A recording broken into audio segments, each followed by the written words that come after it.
In the quiet dawn of August 15, 1809, as the world held its breath, Napoleon Bonaparte's reign was shrouded in a conspiracy so perilous it threatened to dismantle his empire.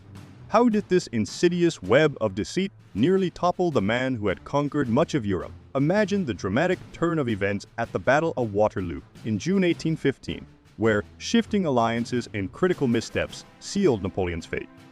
What if I told you that this extraordinary military leader, who rose from obscurity to reshape the European political landscape, faced challenges that almost no one could have predicted? Prepare for this documentary that will delve into Napoleon's breathtaking battles, revolutionary tactics, and the profound betrayals that defined his rule. This is more than just a history lesson. It's an immersive exploration of a man who defied the odds and left an indelible mark on history. Join us as we unravel the secrets of Napoleon's tactical genius, uncover the shocking details of his downfall, and discover the true cost of his relentless quest for power. What drove his rise and fall, and how does his legacy continue to captivate and challenge us today? Stay with us to find out. In this chapter, we will dive into the compelling early years of Napoleon Bonaparte, whose formative experiences on the island of Corsica and subsequent education would lay the foundation for his remarkable ascent. Born on August 15, 1769, in Ajaccio, Corsica, Napoleon entered a world of political upheaval, as the island had only recently been transferred from Genoese to French control. His father, Carlo Bonaparte, a fervent advocate for Corsican independence, made a pragmatic decision to align with the victorious French, a choice that deeply troubled young Napoleon. This early betrayal fostered a strong sense of Corsican nationalism in him, a sentiment that would significantly shape his identity and future ambitions.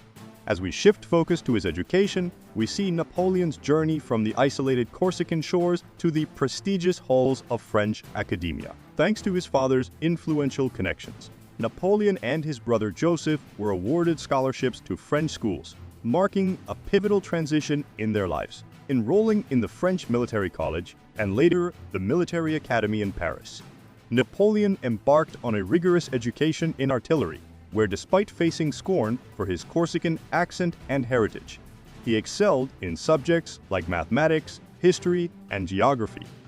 His academic prowess, coupled with his admiration for Enlightenment thinkers like Jean-Jacques Rousseau and historical figures such as Alexander the Great and Julius Caesar, provided him with the intellectual tools and strategic insights that would fuel his future military endeavors. This period of his life was not just a preparation for his career, but a crucible that forged his character and vision. In the following chapter, we will examine how the seismic shifts of the French Revolution created fertile ground for Napoleon's rise to prominence, setting the stage for his dramatic entry into the vortex of revolutionary France.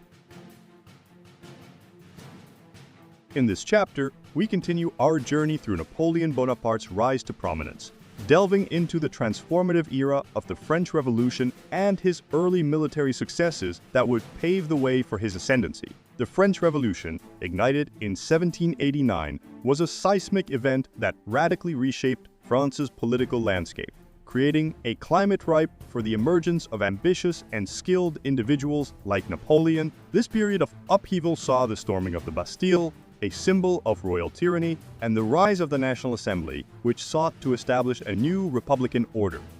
The reign of terror that followed, marked by extreme revolutionary fervor and mass executions, further destabilized the nation but also opened opportunities for capable leaders. Amidst this chaos, Napoleon's exceptional abilities began to shine. In September 1793, during the siege of Toulon, Napoleon's strategic acumen was first brought to widespread attention. The city, a crucial naval base, was under siege by British forces, threatening French control over a vital. Napoleon, demonstrating his tactical brilliance, orchestrated a plan to capture the strategically significant Fort Leguelet.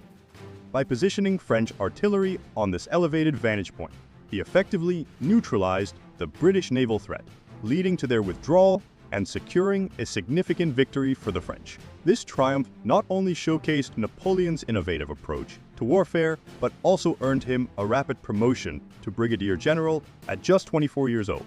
His role in the siege of Toulon marked the beginning of a meteoric rise within the French military ranks, As we transition to the next chapter, we will explore the Italian campaign, a series of dramatic military engagements from 1796 to 1797 that solidified Napoleon's reputation as a formidable strategist and significantly altered the political landscape of Italy, further establishing his dominance on the European stage. In this chapter, we continue to witness the meteoric rise of Napoleon Bonaparte through his commanding role in the Italian campaign from 1796 to 1797, a pivotal period that would solidify his reputation as one of history's greatest military tacticians. Upon being appointed to lead the French army of Italy, Napoleon inherited a demoralized and poorly supplied force that seemed destined for defeat. However, through a combination of inspiring rhetoric and stringent discipline, he transformed the army into a cohesive and formidable fighting force, ready to take on the challenges ahead. Napoleon's leadership was marked by innovative tactics that fundamentally altered the approach to warfare. He introduced rapid troop movements and surprise attacks, which proved instrumental in securing a series of impressive victories over the Austrians. One of the most notable confrontations was the Battle of Lodi in May 1796, where Napoleon's audacious frontal assault on the Austrian rearguard not only showcased his aggressive and unconventional strategies, but also demonstrated his ability to lead from the front. This was followed by the Battle of Arcole in November 1796, where Napoleon employed strategic deception and maneuvering to outflank and decisively defeat the Austrians, further establishing his reputation as a master strategist. The culmination of this campaign came with the Battle of Rivoli in January 1797, a decisive engagement where Napoleon's expert use of terrain and interior lines allowed him to overcome a numerically superior enemy, highlighting his tactical genius. These victories not only shifted the balance of power in Italy, but also cemented Napoleon's status as a rising star in the French military and political sphere. As we transition to the next chapter, we will explore the Egyptian campaign of 1798-1799, delving into how Napoleon's ambitions extended beyond Europe as he sought to challenge British dominance in the Middle East. We will examine the strategic aims, key battles, and eventual outcomes of this campaign, providing insight into how this expedition shaped Napoleon's legacy on the global stage. In this chapter, we continue by delving into the Egyptian campaign of 1798-1799, a bold military endeavor led by Napoleon Bonaparte with far-reaching implications. Napoleon's strategic aim for this campaign was to undermine British control over crucial trade routes to India, and he envisioned forming an alliance with Tipu Sultan of Mysore to further disrupt British interests in the region. The campaign began with a series of rapid successes. Napoleon's forces captured Alexandria with impressive speed and efficiency, demonstrating his ability to project power across vast distances. This was followed by a remarkable victory at the Battle of the Pyramids, where Napoleon's innovative use of the divisional square formation enabled him to decisively defeat the Mamluk forces, showcasing his tactical brilliance and solidifying his reputation as a formidable military leader. However, the campaign also had significant scientific and cultural dimensions. Napoleon brought over 160 scientists, scholars, and artists to Egypt who were tasked with studying and documenting the country's rich historical and cultural heritage. This resulted in the establishment of the Institute of Egypt, which played a crucial role in the study of ancient Egyptian civilization and the discovery of the Rosetta Stone, a key artifact that would later prove instrumental in deciphering Egyptian hieroglyphs. Despite these accomplishments, the campaign faced a major setback in August 1798, when the British fleet, under the command of Admiral Horatio Nelson, achieved a decisive victory at the Battle of the Nile. The British destruction of the French fleet left Napoleon's army stranded in Egypt, cut off from supplies and reinforcements, which would significantly impact the campaign's progress. As we move forward to the next chapter, we will explore Napoleon's return to France and the subsequent rise to power that transformed him from a military commander into the leader of a nation, setting the stage for the Napoleonic era and the profound changes that would follow. In this chapter, we continue by delving into Napoleon Bonaparte's consolidation of power during the consulate and the early years of his empire. examining how he transitioned from a revolutionary leader to an emperor. Following coup of 18 Brumaire, Napoleon established the consulate, a new government structure with himself as first consul, which marks the beginning of a transformative period in French history. His governance was marked by a blend of authoritarian control and progressive reforms. Under the consulate, Napoleon initiated sweeping changes that would profoundly impact France and its institutions. The Napoleonic Code, implemented during this period, was a monumental legal reform that standardized laws and replaced the patchwork of feudal laws, laying the groundwork for modern legal systems. Napoleon also focused on economic stabilization, including the establishment of the Bank of France to manage the national finances and curb inflation. Education reforms were another cornerstone of his administration, aiming to create a merit-based system that would produce capable administrators and military leaders. In 1804, Napoleon further solidified his control by proclaiming himself Emperor of the French, a move that transitioned France from a republic to an empire. This coronation, which took place in the Notre Dame Cathedral in Paris, was both a symbolic assertion of his authority and a practical consolidation of his power. The early empire was characterized by a series of military campaigns and diplomatic maneuvers aimed at expanding French influence across Europe. Napoleon's ambition led to the creation of a vast empire, with France at its center, and his strategies in warfare demonstrated his tactical genius and his ability to reshape the geopolitical landscape. As we proceed, the next chapter will focus on Napoleon's extensive military campaigns across Europe and how these conquests influenced the stability and legacy of his empire. In this chapter, we continue by examining two pivotal moments that mark the consolidation of Napoleon Bonaparte power and the transformation of France under his rule. The first major event is the Battle of Marengo, fought on June 14, 1800, which was a turning point in Napoleon's career and a testament to his military genius. After crossing the Alps in a daring and unexpected maneuver, Napoleon faced the Austrians in northern Italy, whose army was initially positioned advantageously. Despite facing a setback early in the battle, Napoleon's tactical acumen and the timely arrival of reinforcements turned the tide. His aggressive strategy and ability to adapt quickly to the changing dynamics of the battlefield led to a decisive victory, reinforcing his position as the dominant power in France and bolstering his political legitimacy. This victory not only secured French control over northern Italy, but also significantly enhanced Napoleon's standing both domestically and internationally, demonstrating his capability as a military leader. Moving forward to December 2, 1804, we encounter another monumental event, Napoleon's coronation as Emperor of the French. This ceremony, held at Notre Dame Cathedral in Paris, was a momentous occasion that symbolized the culmination of Napoleon's rise from a military leader to an imperial ruler. In a dramatic and unprecedented move, Napoleon crowned himself, thus underscoring his authority and breaking from traditional practices that saw the Pope perform the coronation. This act of self-coronation not only cemented his control over France, but also marked the transformation of the French Republic into the Napoleonic Empire. By elevating himself to emperor, Napoleon established a new order that would dominate European politics for over a decade, setting the stage for the Napoleonic Wars and the reshaping of the European landscape. As we move forward, we will delve into the broader scope of Napoleon's influence through the Napoleonic Wars, exploring how his ambitions and strategies would redefine the balance of power in Europe.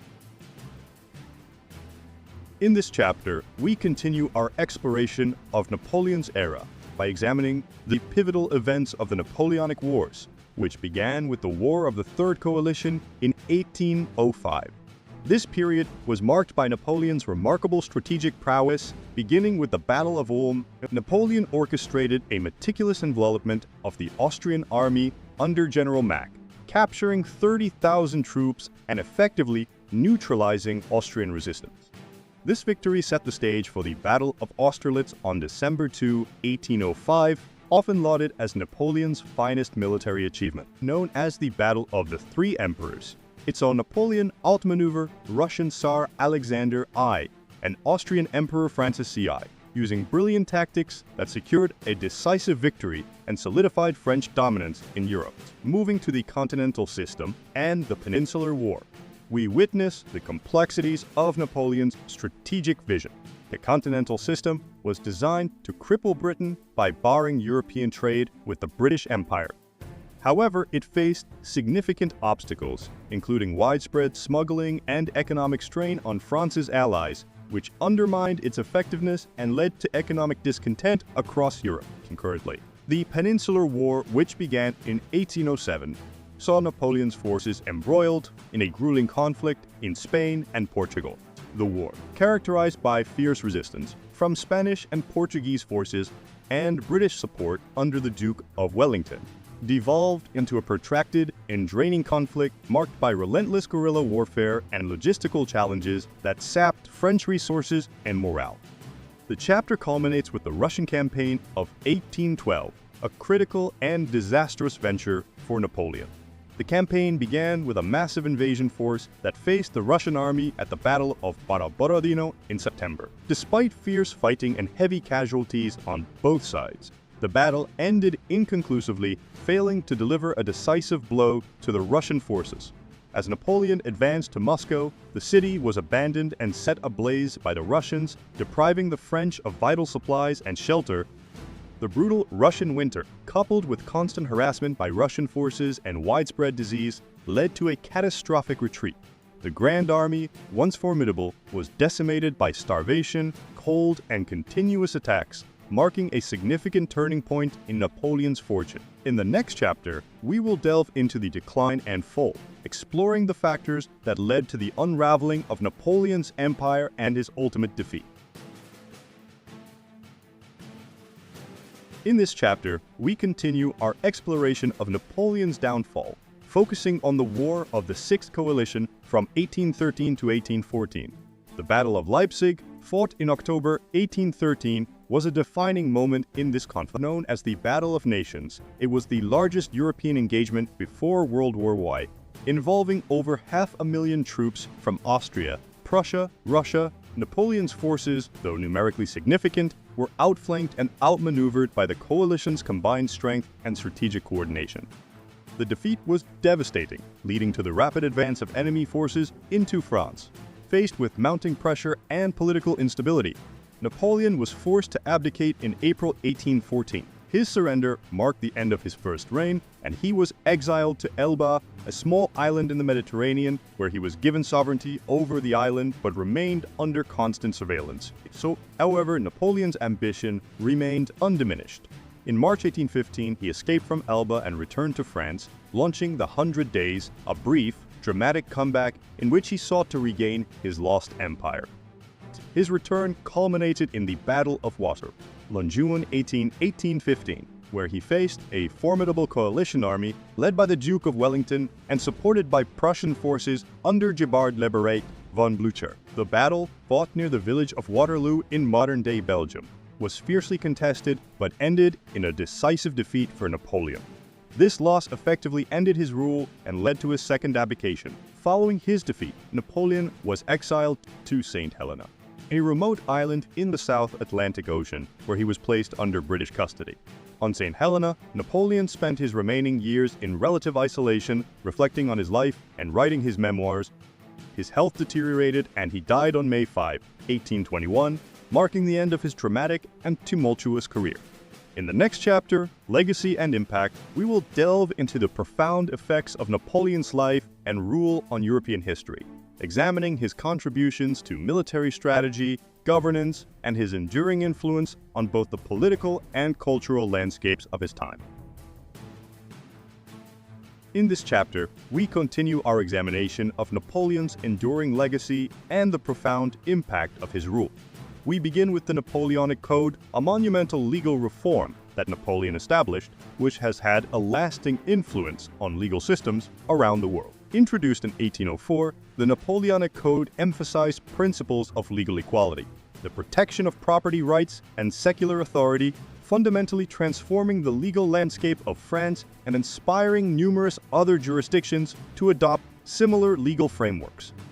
This legal codification was instrumental in shaping modern legal systems, by advocating for clarity, consistency, and fairness. Transitioning from legal to military impact, Napoleon's contributions to warfare were revolutionary. His introduction of the corps d'armée structure, which organized his army into self-sufficient units capable of independent action, alongside his implementation of combined arms tactics and rapid maneuvering, transformed the nature of military strategy and operations. These innovations not only enhanced the effectiveness of his campaigns, but also set new standards in military organization and tactics that influenced future generations of military leaders. On the political and social front, Napoleon's rule sparked significant changes across Europe. The spread of nationalist and liberal ideas, partly as a reaction to his expansive empire, reshaped the continent's political landscape. The ideals of national self-determination and democratic governance gained traction, leading to a wave of revolutions and political reforms throughout the 19th century. Lastly, Napoleon's cultural and artistic influence cannot be understated. His patronage of the arts and his ambition to create a universal museum in Paris, which eventually became the Louvre, left a significant cultural legacy. His efforts to collect and showcase art from across Europe helped to preserve and promote artistic heritage, influencing both the cultural and artistic trends of his time and beyond. In the next chapter, Reflections and Reassessments, we will explore how historians and scholars have interpreted Napoleon's life and legacy, reflecting on the complexities of his character and the multifaceted impact of his rule on the modern world. As we draw this comprehensive documentary to a close, we reflect on the extraordinary life and enduring legacy of Napoleon Bonaparte, one of history's most complex and influential figures. Napoleon's conquests transformed the European landscape, redrawing borders and altering political dynamics across the continent.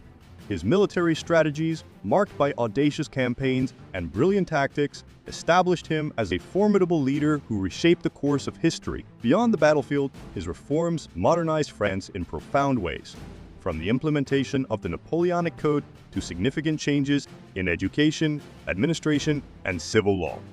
These reforms not only solidified his power, but also left a lasting imprint on the institutions and governance structures of modern Europe. Napoleon's ability to remain undefeated for an extended period is a testament to his exceptional strategic mind and the innovative approaches he brought to warfare. His legacy continues to spark debates among historians and scholars, reflecting both admiration for his achievements and criticism of his methods and ambition. Through this documentary, we aim to provide a deeper understanding of Napoleon's life, his military campaigns, and the far-reaching effects of his rule. Thank you for joining us on this extensive journey through the life and times of Napoleon Bonaparte. We hope this detailed exploration has given you valuable insights into how he conquered Europe and why his influence endured for so long. Stay tuned for our next episode, where we will delve into the early years of Napoleon's life in Corsica, exploring the roots of his ambition and the formative experiences that shaped his future. If you enjoyed this documentary and want to continue following our detailed historical explorations, please subscribe to our channel. Your support helps us bring you more in-depth content and unravel the complexities of history. Until next time, goodbye, and we look forward to meeting you in the next episode. Games ends.